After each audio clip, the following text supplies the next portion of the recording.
Hi, this is Chris from Resolute Philanthropy. Let's talk about cultivation and individual donors.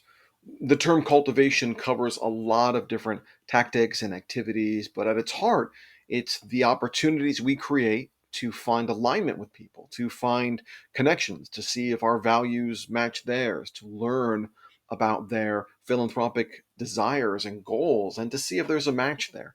Cultivation is not just inviting someone to an event. Cultivation is about really taking the effort to build that relationship, and in some cases, to start that relationship off. So, a few things to think about when you're thinking about cultivation. First off, it's not all about you. This is not an opportunity for you to sit down with a potential donor and really get out that slide deck and start going through all the details and all the fine print about what you do and how you do it and how you were started, and who your board members are, and what kind of programs you do and how they're evaluated. There's going to be time for that. There will be. But the first cultivation, those initial cultivation meetings, it's really not about you. It's about showing up with your curiosity more than your expertise. It's showing up and asking questions and learning about this potential donor and what they value and what's important to them and what their connection to the cause might be.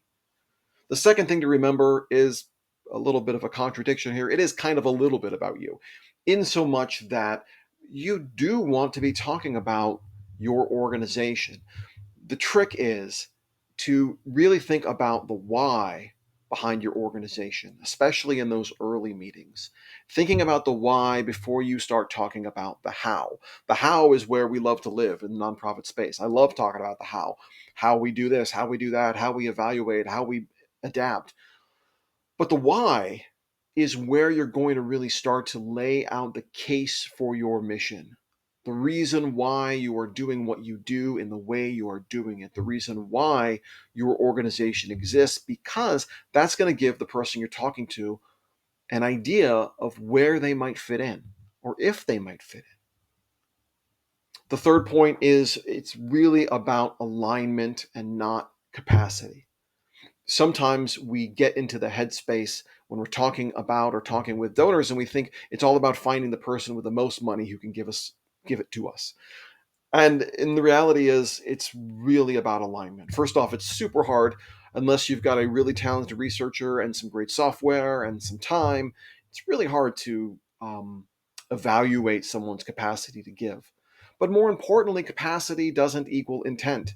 So just because someone has money doesn't mean they care about the thing you want them or hope that they care about. So use these cultivation meetings to find alignment, to figure out if there's a fit. And remember, in cultivation, a no is a perfectly valid and strategically supported answer. It's great to find out early in the relationship with this potential donor that their philanthropic dreams don't align with yours. That's a good thing. We don't want to be spending all of our time pursuing a relationship with a donor who's fundamentally not interested in us. So finding out that alignment and leading with alignment early on, that's a really important thing to do. And it can actually help you free up some more time to work with donors who maybe are more aligned and are more connected.